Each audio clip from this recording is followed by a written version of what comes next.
On Thai PBS World tonight, 25 BMA officials implicated in corruption in fitness equipment procurement. The latest on the flooding situation in Thailand's central region. And the Movable Party to make final statement ahead of the verdict on the party's dissolution case on August 7th.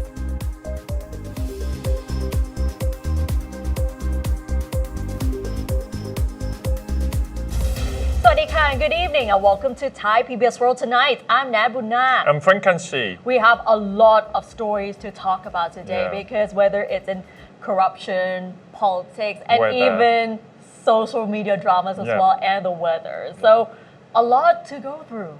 And especially after 3-day public holidays. So we have a lot of updates to you. And we'll begin tonight with the biggest story of the day, which is no other than the corruption scandal involving the procurement of overpriced and overrated fitness equipment for sports centers under the Bangkok Metropolitan Administration. And today, 25 city officials have been implicated in corruption in the procurement of such fitness equipment. So the Deputy Permanent Secretary of the Bangkok Metropolitan Administration said today that a disciplinary committee will be set up to investigate the allegations. The panel will have 120 days to complete its probe, which can be extended by another 60 days if necessary. He also said that the procurement of the fitness equipment involving 7 projects was in breach of state bidding practices. For instance, the prices were inflated above market prices and the specifications were unnecessarily narrow. The Deputy Permanent Secretary also noted that the qualifications of the bidders specified in the Terms of Reference or the TOR were tailored to limit the number of potential bidders, such as requiring them to submit details of at least 4 contracts they have signed with state agencies in the past 2 years, which is beyond the requirements set by the Finance Ministry.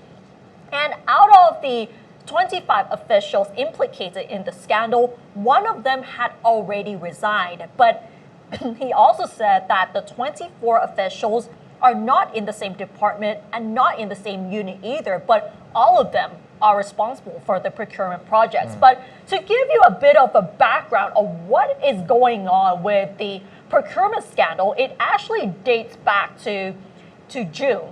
So the fitness equipment drama began after a Facebook page who identified themselves as Strong Thailand Anti-Corruption actually exposed irregularities of the procurement of the fitness equipment, which people felt that it's way too expensive. Because when we look at the typical fitness equipment, for example, like a bench for weight training, it would cost around 30,000 baht, but the BMA procured ones that cost over 96,000. That is a huge gap in terms of the prices. 3 times, And 3 times. And the equipment that was procured was meant for 2 sports centers under the BMA, and the fitness equipment for these 2 sports centers costed over 10 million baht. We're not kidding. 10 million baht for 2 sports centers. And the 10 million baht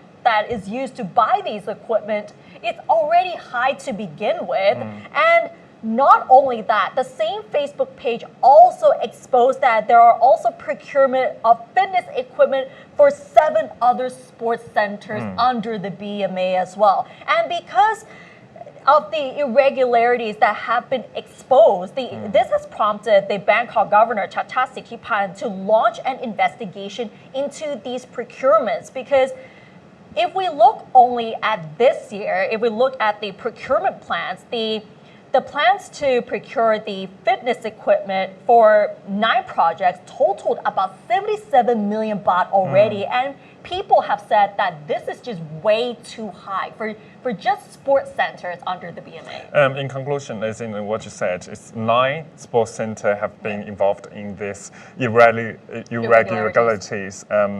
Of course, you talk about 77 million baht, but other local media actually talk about more than 100 million baht too. So actually, this is a very, very high amount, and you talk about 3 times higher than the normal price, 96 1,000 baht there. But I understand because for government, when they purchase this a big amount of equipment, they wouldn't buy it with retail price. Of course, they will have contract price with the suppliers there. So this has to be looking into very carefully about all this equipment within like 24, 25 officials implicated in this case. It's just very huge. Very huge to begin with, because while I understand that some sports centers, let's say if it's owned by private sectors to begin with, you might buy these fitness equipment that is of high quality. Yeah.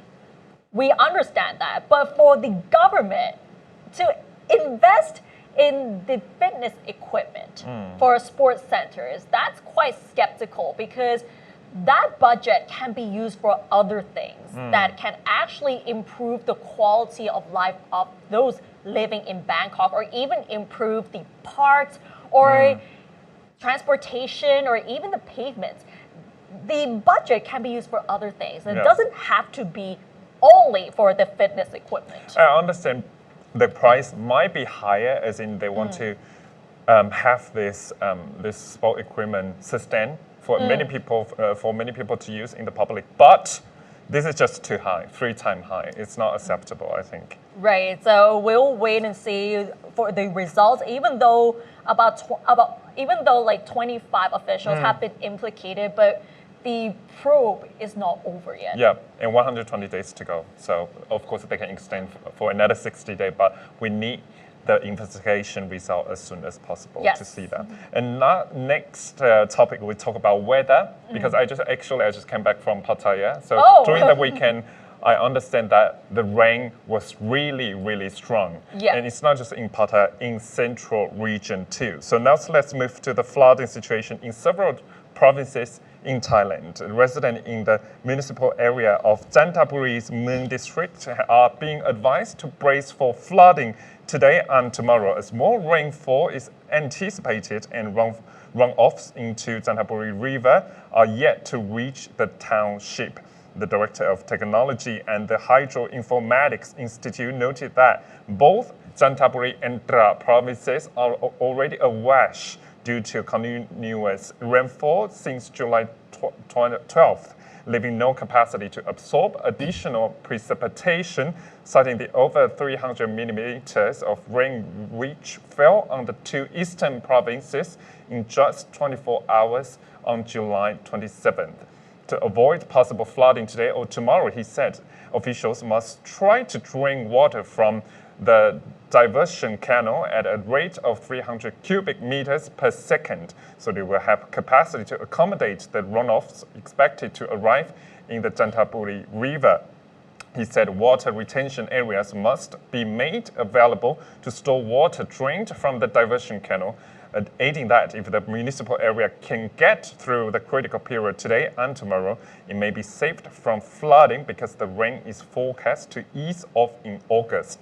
Tra province is another vulnerable location under close surveillance as runoffs from the Khao Sapming mountain are yet to reach the main town. He added, however, that Tra has one advantage in that the main town is located close to estuary, allowing runoffs to drain into the sea quickly.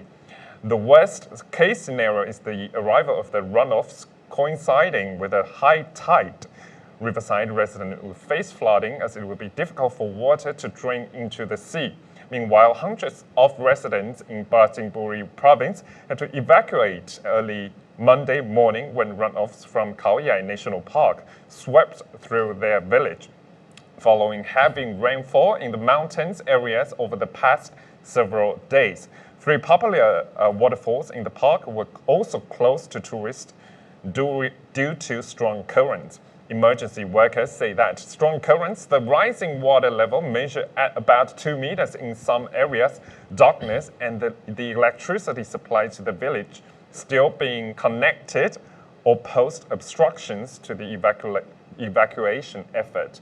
Most residents of approximately 200 households in the village, particularly women, children, and the elderly, were safely evacuated. But I think the raining is still coming according to meteorological department that in this week the rain is still strong. People still be very careful about the rain causing floods in the town.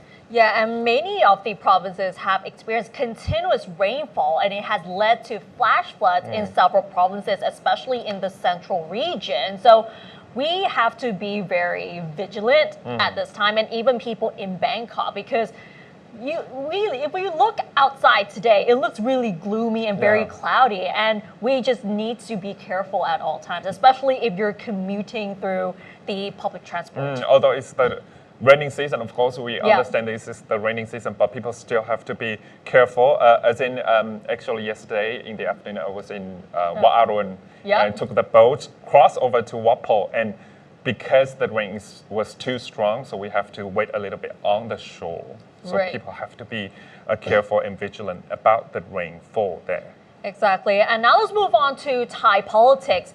In August, there will be two significant cases, one of them being the Move For Party's dissolution case, which will take place next Wednesday. And the following Wednesday will be about Prime Minister Srettha Thavisin over the appointment of Pichit Chunban as the Prime Minister's Office Minister. But let's begin with the Move For Party first, because the Move For Party will hold another press conference to make one final statement this Friday ahead of the verdict, which will take place next Wednesday. So the Move For Party former leader Pitha Limjaroenrat and its current leader Chaithawat Tulathon will hold another press conference this Friday to announce the party's closing statement in the dissolution case. According to the party's spokesman Parit Wacharasin, the statement has already been submitted in writing to the Constitutional Court, which is scheduled to issue its verdict on August 7th. The Election Commission filed a case with the Constitutional Court previously seeking Move Forward's dissolution because it claimed that the party aimed to overthrow the constitutional monarchy as it vowed to amend the last match day law during their election campaign last year. And in the closing statement, the party has once again listed the 9 points in its defense, while also explaining how it did not seek to topple the monarchy or take hostile steps against the ruling system as alleged by the Election Commission. So August will be a heated month for many of us reporters having to cover Thai politics, because there are two cases. And the Move For Party is something that people will keep an eye on for sure, whether the Move For Party will be dissolved or not. This is, I think, 7th August. Yes. It's the day for a beginning, a new beginning, or an end of a party. So this is very important. I think, of course, we already understand that Move Forward, they try so many tactics to attract their supporters to go on the street to support. And of course, they already released a video and message on their social media platforms that maybe on 7th August, supporters could go to the head office of Move Forward to support them until the verdict will be released. Of course, we see all the court, they already released a schedule. 9:30 in the morning, a panel of judges, they will gather together to talk about the information and talk about all the, of course, the proofs from both sides, Move Forward, how would they decide about Move Forward's fate. At 3 p.m., we anticipate there will be a verdict about Move Forward's case. There's such a long fight for Move Forward about the case against lèse-majesté law, about their intention to revise the lèse-majesté law to, of course, for the royal to change the penalty about lèse-majesté case there. But of course, this is the D-Day on 7th August. We anticipate some, I think some analysts, they talk about the new Move Forward Party. The leader could be the deputy leader, Sirikanya Datsakorn, and she already talked to press conference and media that if she will become the new leader of the new party, there will be a change about the political landscape, as in she will become the woman to lead the new party. But we still haven't known, of course, the new party yet. We still have to wait about the verdict of Move For Party. August 7th will be a D-Day for Move For Party. So whether it will be dissolved or not, or whether Sirikanya Tasukul will become the new leader of its new party, we'll have to wait and see. And we definitely will cover on that. Exactly. And normally Thai people would take pride when Hollywood movies or K-pop videos were shot in Thailand, but there's a recent video by Apple, which was also filmed in Thailand. It has been quite a buzz during the past few days for all the wrong reasons. And I understand it because I watched that video already. You see that on the screen, and you can feel it. If that's positive advertising for Thailand or negative. Yeah. This is one of the scenes from Apple's Underdog series titled Out of Office, which many Thai citizens complained that it disrespected Thailand and portrayed Thai people in a negative light. So far, the video has attracted over 5.2 million views on YouTube 11 days after its release.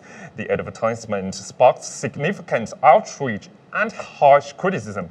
Many of them argue that it made Thailand look like an underdeveloped country. The negative portrayals include an Apple depicted in poor condition with outdated luggage, carousels and buildings, and a taxi driver with long hair in an untidy uniform. The team's first hotel was also portrayed as small and dirty. In their quest to fulfill their clients' demands, the characters travel to Rayon, a crowded, poorly conditioned bus, which Thai citizens claim no longer exists in reality. Many wonder why the company did not portray Thailand as it is today, with modern transportation like sky trains, air-conditioned buses, and contemporary accommodation. Meanwhile, Prime Minister Seta Thavisin has expressed his appreciation of Apple's choice of Thailand as the location for the filming of its latest commercial, saying that the commercial will increase Thailand's soft power and boost the tourism industry. So you can see, of course, the character walking into one kind of like outdated hotels there. What do you think about it? Because I think they try to use the strategy of negative advertising. You understand? So the more negative the commercial is, the more tourists they can attract. The thing is, because of the harsh criticism, Apple had to disable the comment section on YouTube because the comment section was really harsh. But then when you said that Prime Minister Seta expressed his appreciation, I'm not sure whether Seta really watched the video, like for the entire 10 minutes of the video, because after watching it, it did portray Thailand in a negative light, but not necessarily like that negative, but it portrayed Thailand as a very undeveloped country with old transportation, old transports, and how they portray Thai people to not be able to speak English properly. I think it puts Thailand not in a positive way. But then one thing we also have to understand though is that you know how Thailand has the issue of inequality here. So if in Bangkok you have access to high quality transportation, this would not be the same for other provinces, whether it's in Rayong or up in Nong Bualampu, you won't have access to that. So I think the directors may have this sort of perception that Thailand is a poor country. That's why they try to emphasize the old parts of Thailand and with the old hotels, old tuk-tuks, old everything. It's just, you can see a big contrast between the scenes that were depicted in the US. Like they portray US as a very modern, developed country, but Thailand is like, look at that. Look at all the scenes. It's just very questionable for Thai people like us. Yeah, if I could, I would like to actually interview the director because what the concept is. Because at the beginning we saw the image of the airport, the image of the tuk-tuk the image of the taxi driver is totally different, as in they couldn't speak English. But when international travelers, they come to Bangkok, of course, in Bangkok, it's a very international city. I think most of us, for those parlors or people in the restaurants, they can waiter, waitresses, they can speak English properly to receive your order. But of course, you talk about like northern part of provinces or southern part, it might not be the case. Yep. So that is how they perceive Thailand. But I think at this point, of course, as what I said, it might be negative advertising, as in maybe people watch that, right now you see tuk-tuk, it looks so obsolete. But when people really come to Thailand, they will see, oh, Bangkok is different. But maybe that could be the strategy to show how their products are so modern. Yes. Maybe that could be the strategy, especially when they're trying to show the latest line of products with the technological advancements, the features. So maybe they're trying to exaggerate that, putting Thailand as like an old-fashioned country. Yeah. But please come to Thailand and visit yourself, see yourself, and you will know how modern Thailand is. Exactly. And we're still talking about Thailand. Yesterday was National Thai Language Day, so many of the foreign diplomats in Thailand are embracing this occasion by sharing their own take on the local language on their social media accounts. And the subjects range from Thai food, slang Thai words, and even to the number of syllables in the full name of Bangkok. So we'll begin with the European Union delegation, where they celebrated the event by posting a video on their official Facebook page explaining the Thai slang words that many people of the younger generation often use. One of the slang words include "Kuap tui," which means almost dead, "Dung," as in wow, amazing or excellent, "Tik glam," as in addicted to glamour, and "Dayu," as in quite okay or it's just alright.